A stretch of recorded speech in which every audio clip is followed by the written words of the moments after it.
Hello, welcome to this video about the unique cards of Marvel Spider-Man, and today we have exactly 3 unique cards. It's not a lot, but you have to see that this set is half of the cards, and so it's a pretty nice score.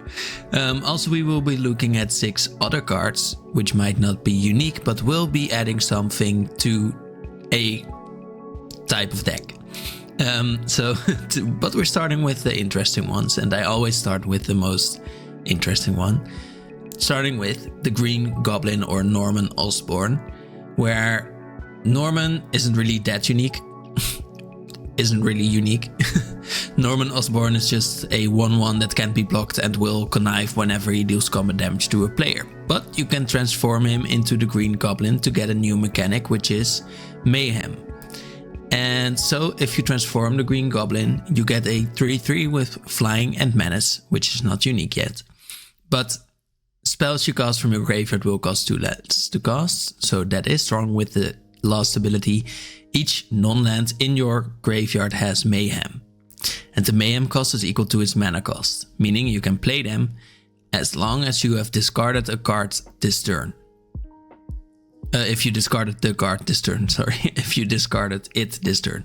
So you discard a card and then you can play it. So it basically is giving everything a sort of madness, but now it's mayhem. Madness and mayhem.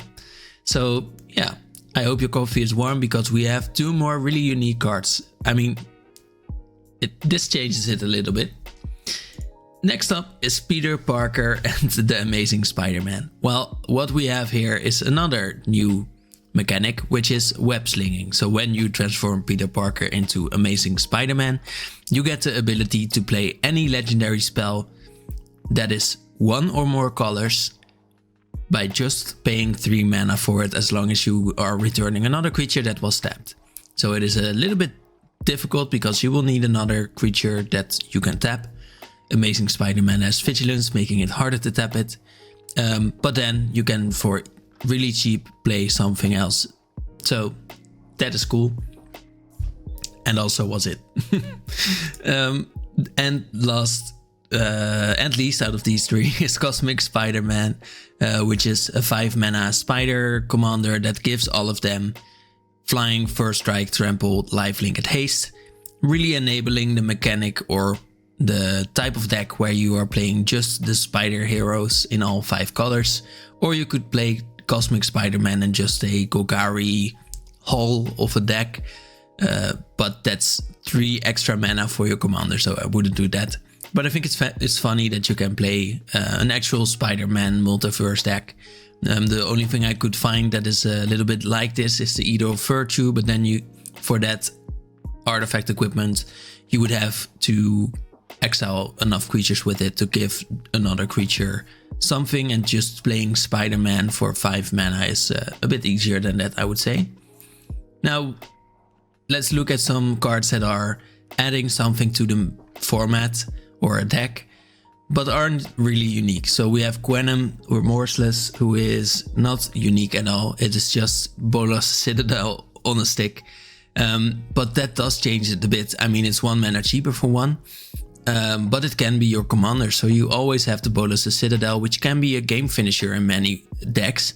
Plus you can build around Gwenom, which definitely makes for a new type of commander.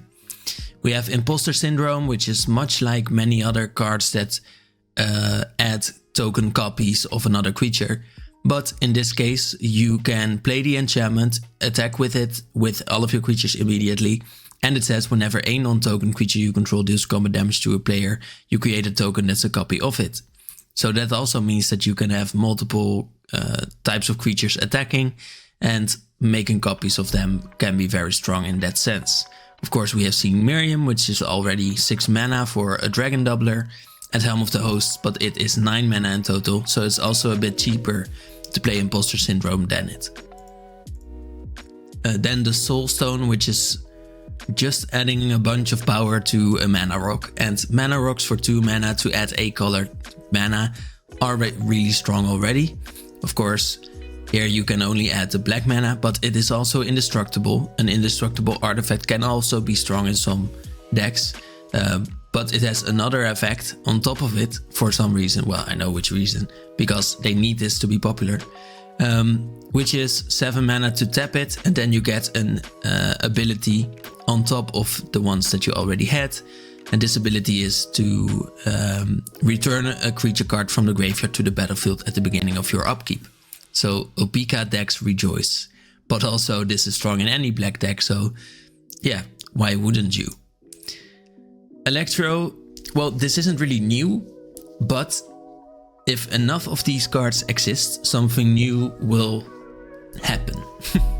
So we had Burgi, God of Storytelling, which added a red mana whenever you cast a spell, which is of course the strongest version of this.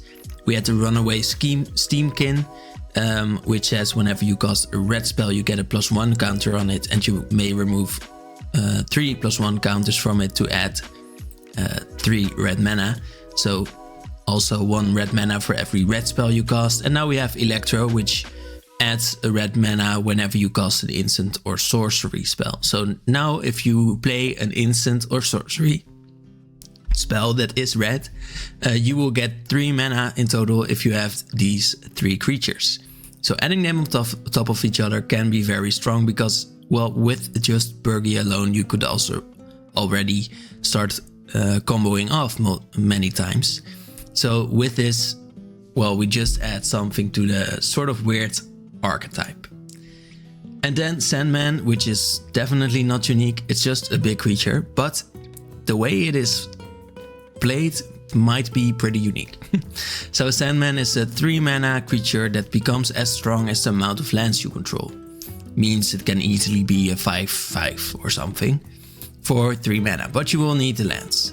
Then Sandman can be blocked, but we don't care about that because the most interesting ability is that for 5 mana you can return this card and target land card from your graveyard to the battlefield tapped.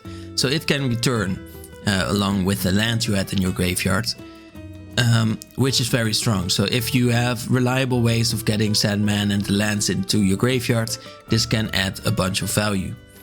Definitely if you pair it with cards like the Greater Good, which you can also play as an Autobot Spider-Man deck if you want to.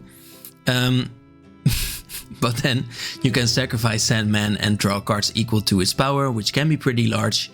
Then discard 3 cards, which you don't really care about in this case because of the amount of cards you will be gaining with Sandman. And then return him along with the cards you discarded, can be a land, and you can then immediately return it to the battlefield with it. So that's, for example, a very strong combo.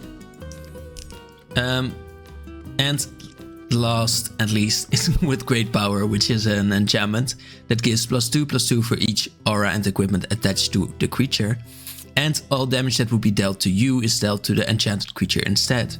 So you only have to put this on a Brash Taunter, which will then be a superhero. Because then whenever you are dealt damage, your Brash Taunter will be dealt damage. And that means that your target opponents will be dealt damage. So basically, your opponents won't be able to stop hitting themselves. And I think that's a dream to work towards. And with that, I'd like to thank you for watching, and I wish you a very nice day. Bye.